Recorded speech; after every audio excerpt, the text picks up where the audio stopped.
அனைவருக்கும் வணக்கம். நான் நித்யா. நம்ம ஒரு சூப்பரான ஒரு புக்கு பற்றி பார்த்துட்ருக்கோம். பணக்கார தந்தை ஏழை தந்தை. அந்த புக்கை யார் எழுதியிருக்காங்கன்னு பார்த்தீங்கன்னா ராபர்ட் கியோசாகி. அதாவது பொருளாதார வல்லுனர் வந்து இது எழுதியிருக்காரு. ரொம்ப சக்ஸஸ்ஃபுல்லான பொருளாதார வல்லுநராகவும் இருந்திருக்காரு. பணக்காரர்கள் தங்கள் குழந்தைகளுக்கு கற்றுத்தருகின்ற பெரும் பணம் ஈட்டுவதற்கான ரகசியமாகவும் இந்த புக்கு வந்து சொல்லியிருக்காங்க. பெஸ்ட் செல்லராக இன்னைய அளவுக்கு வந்து இந்த புக்கு இருக்குது. கண்டிப்பாக ஒரு குழந்தைங்களும் வந்து வளர்கிற ஸ்டேஜ், ஒரு 17-18 வயசுலேயே இந்த புக்கெல்லாம் படித்தாங்க அப்படின்னா இன் ஃபியூச்சர் வந்து அவங்க ஒரு பெரிய பிஸ்னஸ் மேனாக வரத்துக்கு வந்து நிறையவே சான்ஸ் இருக்குது. கண்டிப்பாக ரெக்கமெண்ட் பண்ணுங்கள் இந்த புக்கை. இதில் நம்ம ஆல்ரெடி வந்து 5 அத்தியாயம் பார்த்துட்டோம். 6வது அத்தியாயமாக கற்பதற்காக வேலை செய்யுங்கள், பணத்திற்காக வேலை செய்யாதீர்கள் அப்படின்னு வந்து இதில் சொல்லியிருக்காரு. எடுத்தோடனே இதில் வந்து சாதாரணமாக என்ன சொல்லியிருக்காருன்னா, ஒரு சிங்கப்பூரில் வந்து அவர் வந்து ஒரு மீட்டிங் போன மாதிரியும், அவர் வந்து இப்போ ஆப்போசிட் உட்காந்து பேசிகிட்டு இருப்பாங்க, செய்தியாளர்களாக இருப்பாங்க இல்லையா. அவங்கக்கிட்ட பேசிகிட்டு இருக்கும்போது ஆப்போசிட்டில் உட்காந்துட்டு இருந்த ஒரு பெண்மணி, அதாவது சிக் சிக்லர் அவங்க பேர். அவங்க வந்து யாருன்னு பார்த்தீங்கன்னா மோட்டிவேஷ்னல் ஸ்பீக்கர். அவங்கக்கிட்ட வந்து பேசிகிட்டு இருந்திருக்காரு.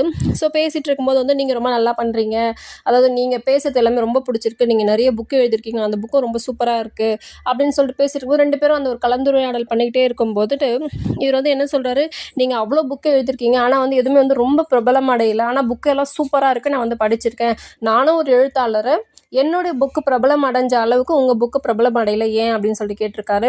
அந்த பெண்மணி வந்து ரொம்ப கோவமாயிட்டு, நீங்கள் வந்து அந்த மாதிரி எப்படி சொல்லலாம், அதே மாதிரி இவர் என்ன சொல்லியிருக்காரு, அந்த புக்கு பிரபலம் அடையணும்னா உங்கள் பொருளை வந்து விற்கணும் அப்படின்னு சொல்லியிருக்காரு. விற்கணும்னா இப்போது சந்தையில் கொண்டு போய் அது எப்படி விற்கணுன்றது இப்போ அவங்களுக்கு வந்து தெரியாமல் இருந்திருக்கு. அது வந்து சொல்கிறோன்னா அவங்களுக்கு இன்னும் கோவம் வந்துட்டுருக்கு, என்கிட்ட இருக்க திறமை இப்போ அதுக்கான ஒரு அமௌண்ட் வருதுல, எனக்கு அது மட்டும் போதும் அப்படின்னு சொல்லிட்டு அவங்க சொல்லியிருக்காங்க. அப்படி சொன்னோன்னே இவர் வந்து அவங்களுக்கு வந்து அதை வந்து புரிய வைக்க ட்ரை பண்ணியிருக்காரு. ஆனால் வந்து அவங்க கோவமாக அந்த இடத்த விட்டு கிளம்பி போயிட்டுருக்காங்க. அதை நீங்கள் வந்து எப்படி சொல்லலாம், என்னோட திறமை இருக்குது, நான் அதை வச்சு நான் பிழைச்சிக்கிறேன், வர காசு வந்து எனக்கு போதுமானதாக இருக்குது, நீங்கள் ஒன்றும் எனக்கு வந்து ஒன்றும் சொல்ல தேவையில்லை அப்படின்னு சொல்லிட்டு சொல்லியிருக்காங்க. அதுக்கப்புறம் அவங்கள வந்து போயிட்டாங்க. கிளம்பி போட்டதுக்கப்புறம் இவர் வந்து சொல்லியிருக்காரு, நானும் வந்து புக் எழுதியிருக்கேன், அந்த புக்கில் வந்துட்டு ஒரு சிறந்த எழுத்தாளர் அப்படிங்கிறது வந்து அந்த இடத்துல வந்து மென்ஷன் பண்ணியிருக்காங்க, ஆனால் உங்களோட புக்கில் பாருங்கள் இது மென்ஷன் பண்ணலை அப்படின்னு சொன்னதுனால தான் இப்போ அந்த லேடி வந்து கோவப்பட்டு போயிட்டுருக்காங்க. இவர் வந்து கஷ்டப்பட்டிருக்காரு. ஐயோ நம்ம என்னடா நம்ம இப்படி சொல்லி வந்து அவங்களோட மனசை வந்து கஷ்டப்படுத்திட்டோம் அப்படின்னு யோசிச்சுட்டு இப்போ அந்த கதை வந்து விட்டுட்டாரு.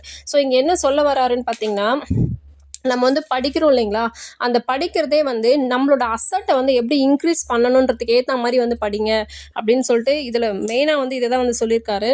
நம்மளில் நிறைய பேருக்கு வந்து நிறைய திறமை இருக்குது, அந்த திறமையை வந்து வெளியே கொண்டு வந்துட்டு அதை எப்படி வந்து ஒரு மார்க்கெட்டுக்கு கொண்டு வந்து அதை எப்படி ஒரு வியாபாரமாக்குறது அப்படின்றத வந்து கற்றுக்கோங்க.